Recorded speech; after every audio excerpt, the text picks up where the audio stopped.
The similarities between the earliest known poets from late medieval Crete, because I'm not at all Renaissance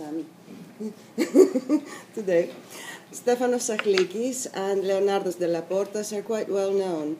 Both came from bourgeois families of good standing. Sachlikis is probably Roman Catholic from a family with feudal connections, while Dellaportas was a merchant who also served as an emissary of Venice.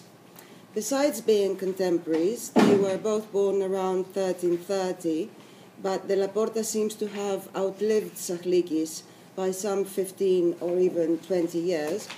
They were both appointed to the office of advocate for some period in their lives, which is unknown to us. The parallels in their lives and work have been summarized by Arnold van Hemert thus, I quote, "An author whom Dellaportas certainly knew and to whose work he seems to react indirectly is Stefanos Sachlikis.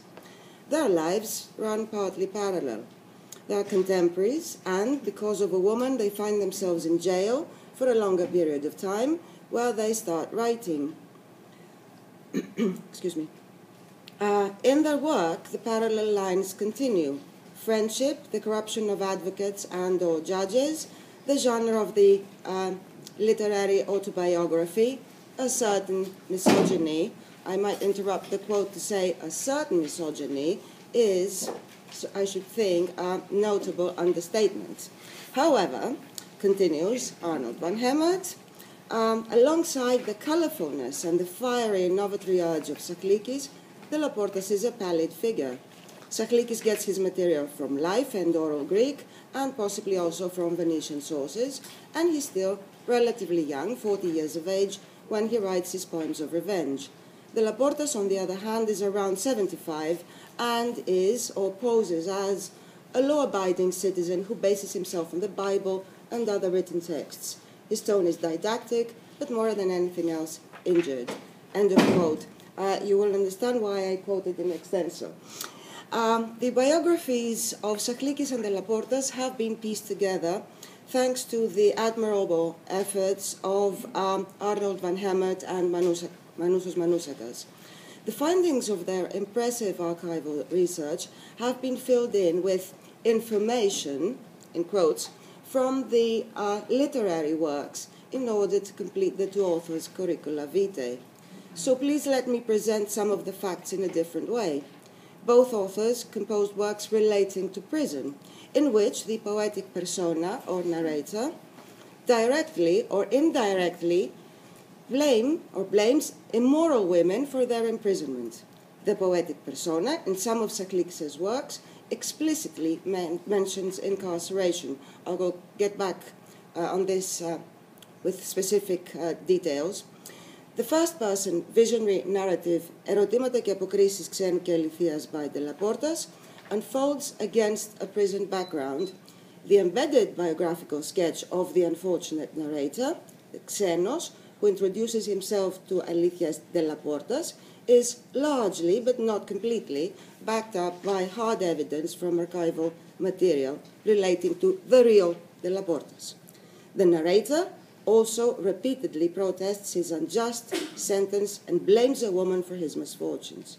Hence, it is assumed, but not unanimously accepted, that both poets actually went to jail at some point in their lives as a result of having been involved in some nasty business with a woman of questionable character. Nevertheless, it must be noted that the fact of imprisonment for either author cannot be established through sources other than literary, their own works. On the basis of the literary material, it is generally understood that the prison sentence relates to some kind of sexual offense.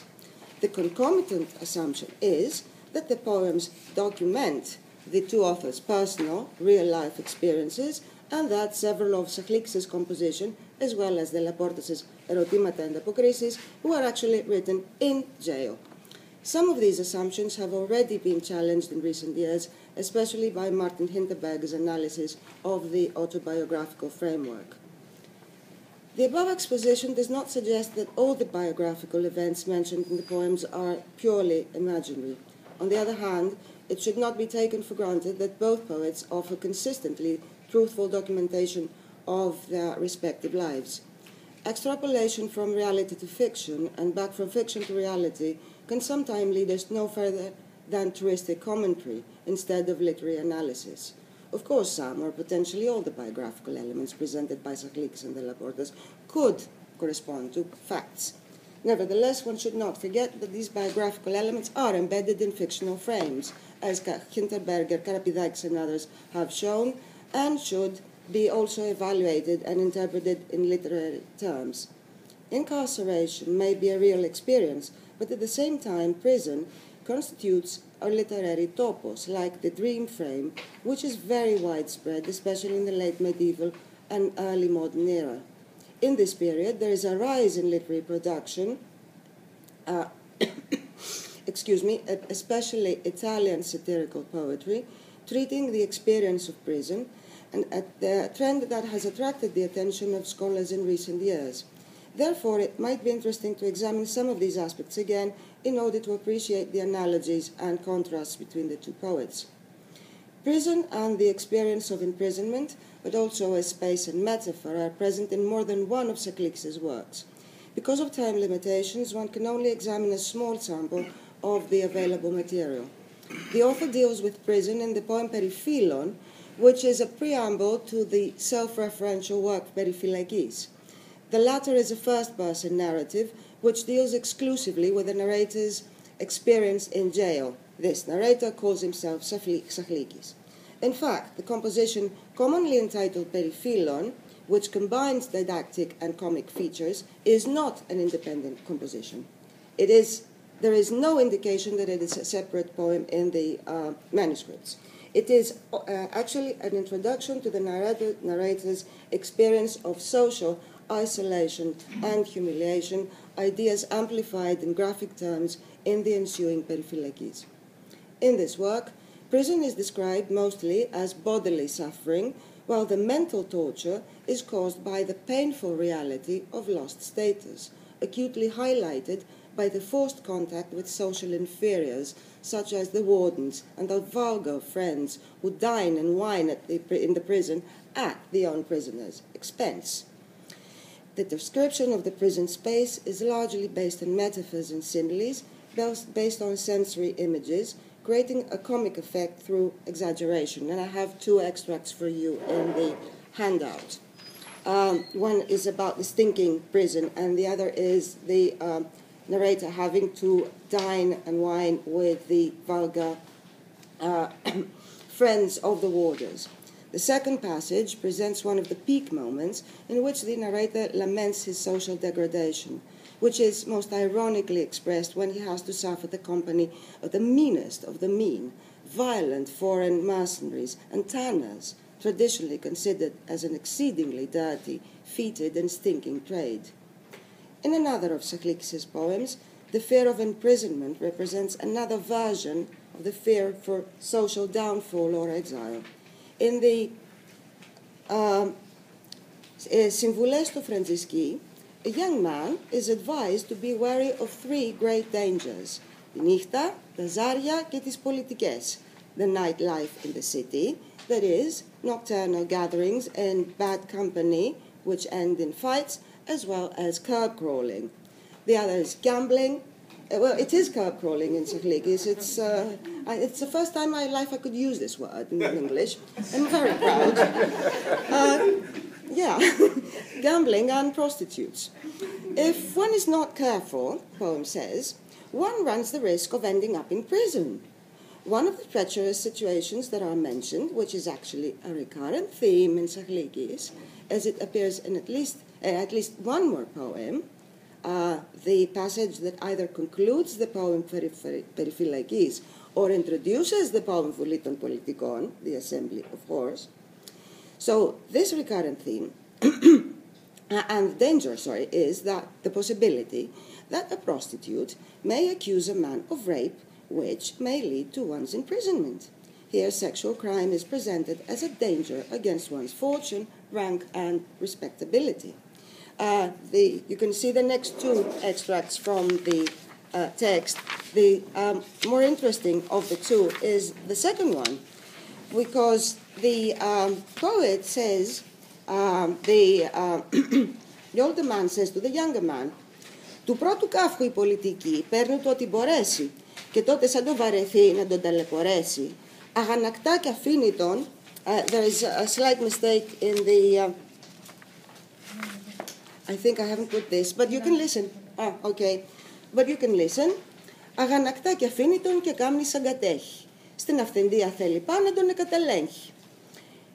Και ο πόδειχνε και αγάπατον και είχε τη λιγομάραν, εμπρός το δούκα προσκυνά με την πολύ τρομάρα και λέγει τον, «Αυθέντη μου ήρθε να με δυναστέψει, να με δικαιώσεις δια των Θεών και η κρίση σου ας τον παιδέψει». Και κλέπω ολά και αγανακτά το καταφρόνεμά της, την ευγενίαν της πονεί, πως να βγει το όνομά της. Και δεν γενιά σε ντρέπεται να πάει να αποφημίσει, όπου έζηνε η πολιτική πάντα να το γαμίσει. In the poem entitled Αφήγησης Παράξενος, which is thought to be an autobiographical piece written by Sachlikis in his old age, the first-person narrative provides a survey of a wayward and bitter life. The narrator relates his dissipate youth, refers to his imprisonment and puts the blame for it on his mistress, the prostitute Kutayotena, who also figures in other poems as the object of some of his most venomous and salacious satire, without, however, revealing the charge which led him to jail.